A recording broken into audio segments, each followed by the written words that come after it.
अब हम बात करते हैं सब ड्यूरल हिमेटोमा की। तो देखिए सब ड्यूरल हिमेटोमा यहाँ पे भी ब्लड एक्यूमुलेट होगा, ठीक है, एक्यूमुलेट होगा, इस वजह से हिमेटोमा बोला गया। और इसमें क्या होता है, रेप्चर ऑफ ब्रीजिंग वेन। तो ब्रीजिंग वेन के रेप्चर होने की वजह से होता है, ये देखिए वेनस है, ठीक है, तो यहाँ पता चला लो प्रेशर होगा। अब ये ब्रीजिंग वेन कहाँ होती है हम बताएं, ये देखिए ये हमारा जो है ब्रेन है, ठीक है, ब्रेन टिश्यू है, पूरा हमारा ब्रेन टिश्यू है यहाँ नीचे से। तो ब्रेन से ये देखिए सेरिब्रल वेन होती है, ठीक है, तो सेरिब्रल वेन यहाँ जब आती है और उसके बाद ये देखिए ये CSF यहाँ भरा है, ठीक है, ये CSF है। और ये जो होती है ये हमारा सब ड्यूरल स्पेस है और ये जो है ड्यूरल स्पेस, ठीक है। अब ड्यूरल वेनस साइनस में इसको ड्रेन होना है, ये सेरिब्रल वेन जो है ये ड्यूरल वेनस साइनस में ड्रेन होना है, लेकिन ये CSF पूरा भरा है, पानी की तरह भरा है, ठीक है पूरा।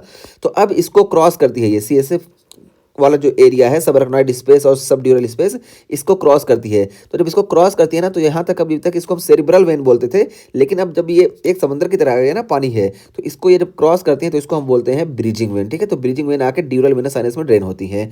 अब देखिए यहाँ पे ब्रेन में थी और यहाँ पे जाके सब ड्यूरल स्पेस में जाके ये ड्यूरल वेनस साइनस में गई, लेकिन यहाँ बीच में फ्लोट कर रही है, ठीक है, ये ब्रेन अलग है और ये स्कल अलग है, तो बीच में यहाँ पे पानी होता है, इस वजह से ये ब्रीजिंग वेन कहलाती है। और जब यहाँ पे फ्लोट करती है ना, तो जब झटका वगैरह लगता है तो ब्रेन टिश्यू थोड़ा भी इधर उधर खिसके, तो इस वजह से यहाँ पे जो होता है रेप्चर का चांस बहुत ज़्यादा होता है, ठीक है। तो ये चीज़ हम बता दिए, यही हमारा पूरा कॉन्सेप्ट क्लियर कर देगा।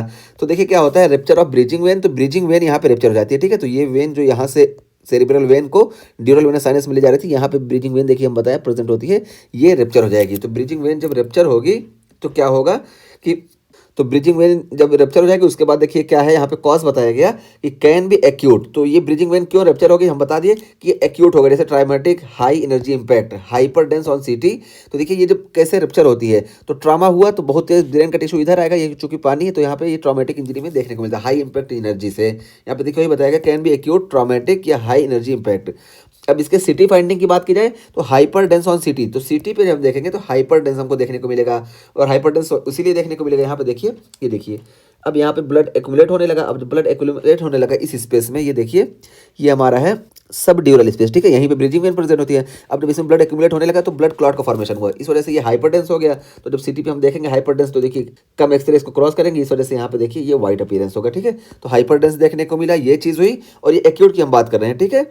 और उसके बाद फिर क्रोनिक में क्या होता है, तो देखिए क्रोनिक क्या है, chronic associated with mild trauma. तो जो क्रोनिक होता है ना, ये माइल्ड ट्रामा में हमको देखने को मिलता है, सेरिब्रल एट्रोफी में देखने को मिलता है, और इंक्रीज एज में देखने को मिलता है, और क्रोनिक एल्कोहलिक ओवरयूज में देखने को मिलता है। इन सब में क्यों देखने को मिलता है, तो देखिए जिस तरह से एज पेशेंट की इंक्रीज होती है ना, तो ये ब्रेन टिश्यू की साइज धीरे धीरे ये डिक्रीज होने लगती है। जब डिक्रीज होने लगती है तो ये जो है ना, इसके बीच का ये जो CSF वाला एरिया है ना, सब अरेक्नॉइड स्पेस, ये बढ़ते रहता है, इस वजह से ब्रीजिंग वेन पे टेंशन ज़्यादा पड़ता है। इस वजह से एज जितना ज़्यादा इंक्रीज होती है तो एट्रॉफी की वजह से, सेरिब्रल एट्रॉफी की वजह से, एज इंक्रीज होने की वजह से, या क्रोनिक अल्कोहल और यूज, इन सारी वजह से यहाँ पे धीरे धीरे लीकेज होती है। और जब धीरे धीरे लीकेज होती है ना, क्रोनिक लीकेज होती है, क्रोनिक होता है ये, तो hypodense on CT। Hypodense on CT हमको क्यों देखने को मिलेगा, क्योंकि देखिए हम यहाँ पे बताएं कि जब यहाँ पे लीकेज होगी ना, तो लीकेज मान लो यहाँ पे लीकेज हुई, अभी देखिए ये लीकेज हुई, कुछ दिन बाद धीरे धीरे क्या होगा, ये बहुत माइल्ड लीकेज होती है, इस वजह से उतना सिम्टम नहीं आता है, पहली बात तो ये।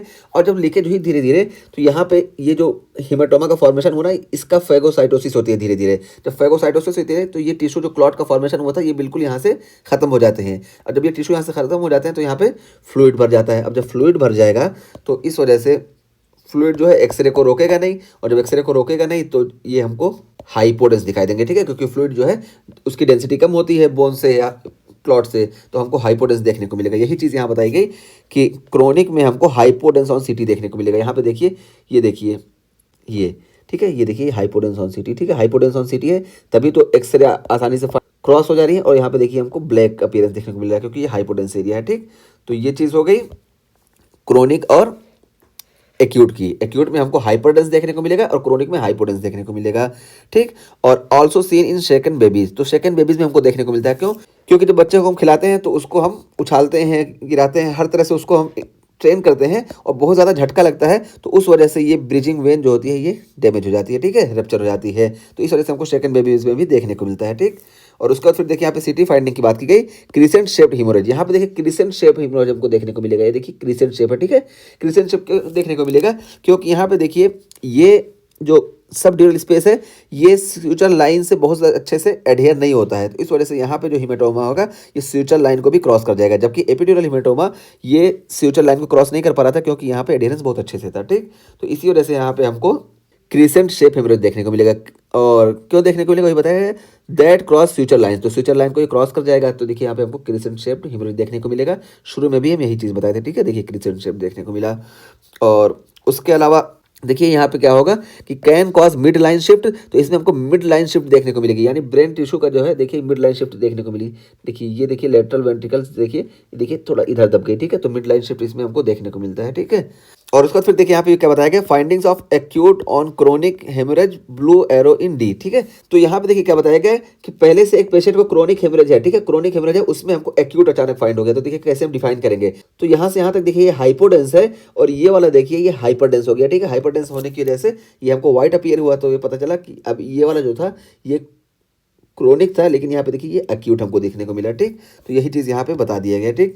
तो ये हमारा सब ड्यूरल हिमेटोमा भी कंप्लीट हो गया। ये ब्रीजिंग वेन की वजह से होता है, यहाँ पे प्रेशर कम होता है, और ये एज की वजह से भी देखने को मिलता है। यहाँ पे सेकंड बेबीज में हमको देखने को मिलता है।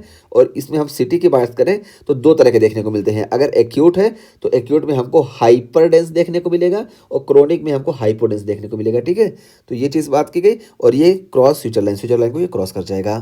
तो ये हमारा हो गया सब ड्यूरल हिमेटोमा। अब उसके बाद हम बात करते हैं सब एराकनॉइड हेमोरेज की।